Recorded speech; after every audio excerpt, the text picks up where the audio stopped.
লবণ দিচ্ছি, হ্যাঁ, হলুদ দিয়ে দিলাম, তেল আছে আর আদা আছে, জিরে আছে, হ্যাঁ, এটা একটু এরকম করে দিয়ে দিই, মানে ম্যাগনেট করে। হ্যাঁ, এটা আদা আছে, শুকনো লঙ্কা আছে, একটুখানি টমেটো, এক ফালি টমেটো আছে, এটা ভালো করে এখন ম্যাগনেট করে রেখে দেবো। তেল দিয়ে দিলাম,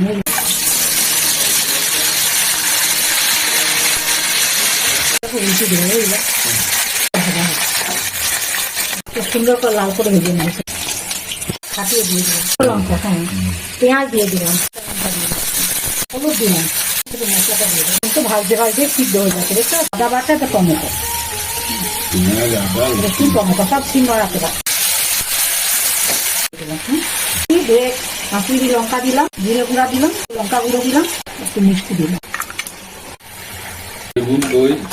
পাতলা কাতলা কমপ্লিট। হ্যাঁ হ্যাঁ হ্যাঁ।